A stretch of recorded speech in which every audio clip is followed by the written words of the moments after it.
Dobar dan.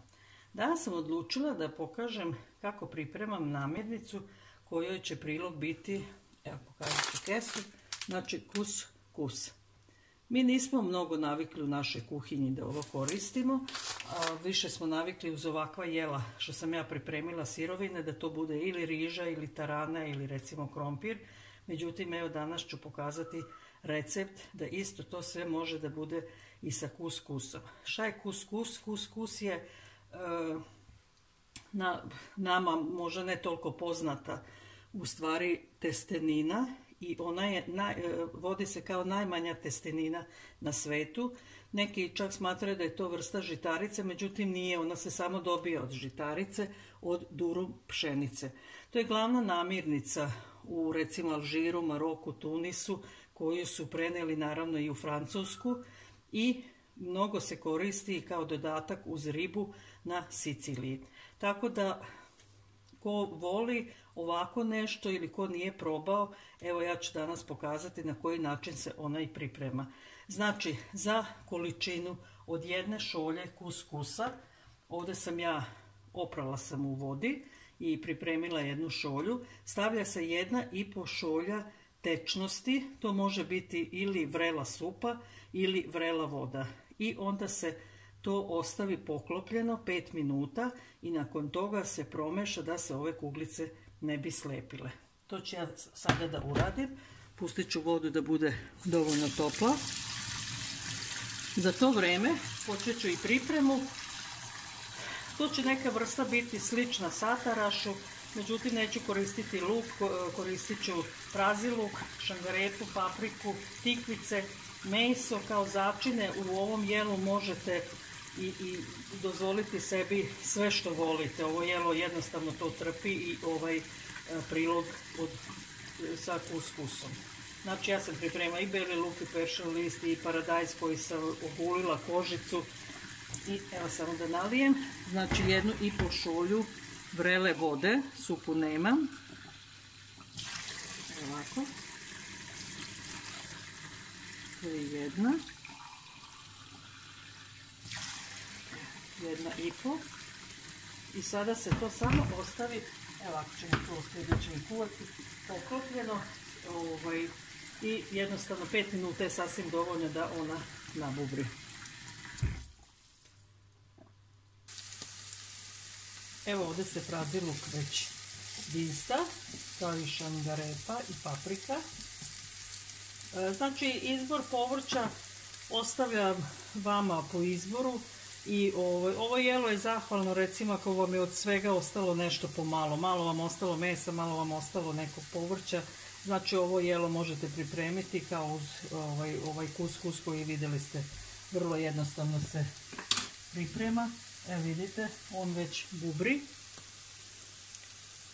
Stoji neki 3 minute i on će uskoro biti spreman. Znači ovako ja sada ovdje dodati meso. Ovo više mi je ostalo mesa, pa sad, ali tu komotno možete ono i koliko vas ima u kući ili koliko vam je ostalo. Znači nešto slično našem đuvetu možete pripremiti. Evo ja volim malo i to meso da se preopraži, te kasnije počnem nalivati sa vodom. I tikvice sam također pripremila, odnosno 1 tikvicu i nju ću dodati pred sam kraj, ona se brzo skuva. Tako da rekla sam vam za začine, bukvalno možete koristiti sve, ovo se vodi ipak pod neku mediteransku ishranu, znači možete sve začine što se tiče Mediterana ili što vi volite da koristite. Pokazat ću vam moj izbor i na kraju rezultat koji sam ukus dobila. Dodat ću sada ovdje i jedan taj peršun što sam pripremila, pošto on isto malo tvrdi, znači sve zajedno krčka, pa ćemo onda nastaviti posle. Samo da vam kažem da ja recimo u pripremi ovakve vrste hrane vodim računa da to bude isečeno približno iste veličine i oblika, svo povrće kao i meso. Tako da vidite da sam u ovom slučaju uglavnom koristila neke kockice i meso ostavila malo kao da budu krupniji komadi, ali ovo ostalo je sve iste veličine.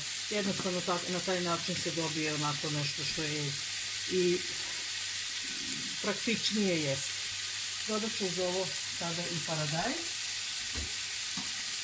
Njega sam rekla da sam potopila u vrelu vodu, da skinem onu kožicu koja se prilikom kuvanja odvaja, pa je malo ono nezgodno. Može i beli luk.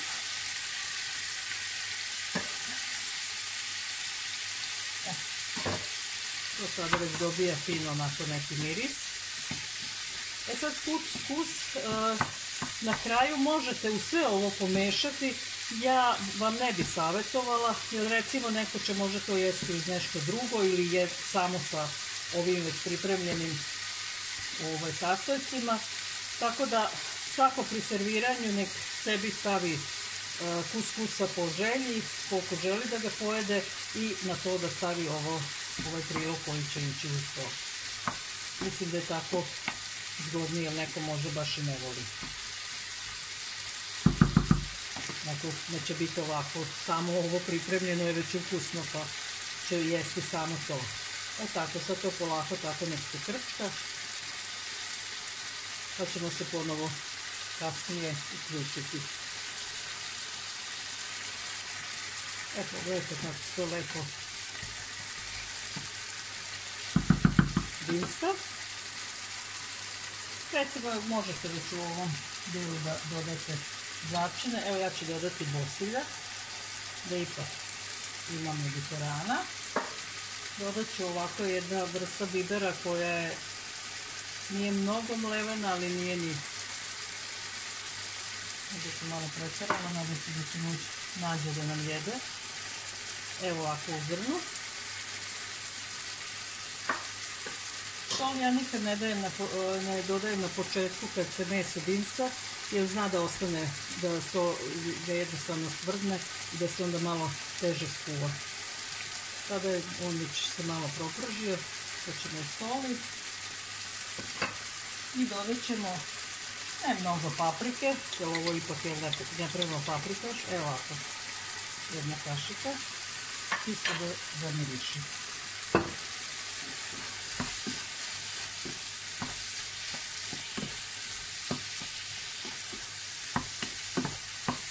Ovo ću sada još malo da ispržim i zbog ukusa i tek ću onda polako dodavati vodu. Usput mislim da je već gotov. Evo, vidite kako je nabubrio lepo. Znači sada njega ovako pomešate. Čisto da ove kuglice ostanu, da se ne zalepe. Popit ćemo još, pa mi sada nigde ne žurimo, on je pripremljen.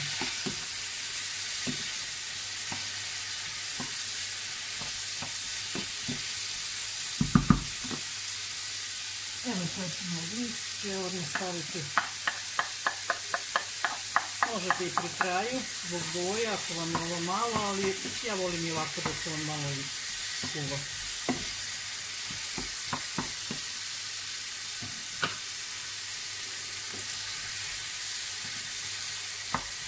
Ovo već miriši jako dobro, mogu vam reći.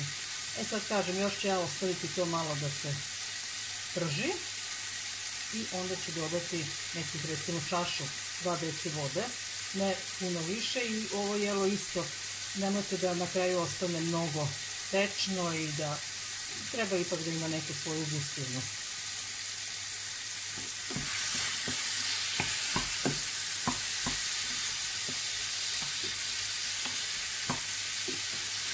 Vreme pripreme ovog jela mislim da je neki sat vremena maksimalno. Evo vidite, ja još uvijek pržim sve ovo, dok god ne ispari ova voda koju je pustilo i povrće i meso i onda počnem sa nalivanjem. Mislim da se tako dobije onako jedan bolji ukus na kraju kuvanja. Evo sada ću doliti vode, znači prilike 1 deci, ne mnogo, uvijek ovako da, što bi rekao naše bake, ogrezne. Možeš malo, pošto će se to sada malo duže kuvati, a pri kraju baš budite obazrivi sa vodom. Vidite kako to lepo izgleda. Evo ovako, ovo bi bilo sada već pri kraju, a kraj je naravno kad se meso skuva. Kod mene je to trajalo malo duže pošto je u pitanju svinjetina. Sada ću da dodam tikvice, njima je potrebno najmanje kuvanje i za neki 10 minuta jelo će biti gotovo i servirano. Evo ovako. Što se tiče začina, znači pošto je kuskus u suštini bez ukusa, znači ne možete nešto mnogo pogrešiti ili preterati, znači nemojte njega soliti, ostavite ga tako, nek poprimi ukus jela koje budete pripremali, u ovom slučaju ako budete ovako pripremali po ovom uputstvu mome. Evo sad ćemo još sačekati da se te tikvice skuvaju i servirat ćemo i to bi bilo to. Evo ovako, ovo bi bilo i gotovo. Evo vidite koju sam ja gustinu ostavila, znači nemojte isto da bude nešto retko. I sada ćemo servirati ovako. Ja sam odabrala ovaj način, znači kinovu ovako sa strane pogurati i recimo ovog safta ili preliva ili kako god da nazovemo, možemo na ovaj način da bude dekorativni, naravno uvijek malo peršinog lista, a možete i celu sumu ili koliko želite jedan deo kuskusa da umešate u sve ovo, ali kažem, mislim da je ovako i dekorativnije i bolje, a recimo ovdje isto, stvarno ovo jelo sebi dozvoljava da možete začine birati po svom nahođenju. Po meni recimo možete i parmezan posuti ovo jelo na kraju i znači odvoljava me. Eto, probajte vi, pa prijatno. Samo da vam pokažem recimo i ovaj način serviranja, isto da stavite više kuskusa, a manje ovog pripremljenog sosa. Sada smo mi probali, znači i na jedan i na drugi način je ekstra i fino i ukusno, a možda čak i ovako bolje da je više kuskusa, a manje ovog sosa. Još jednom vam želim prijatno.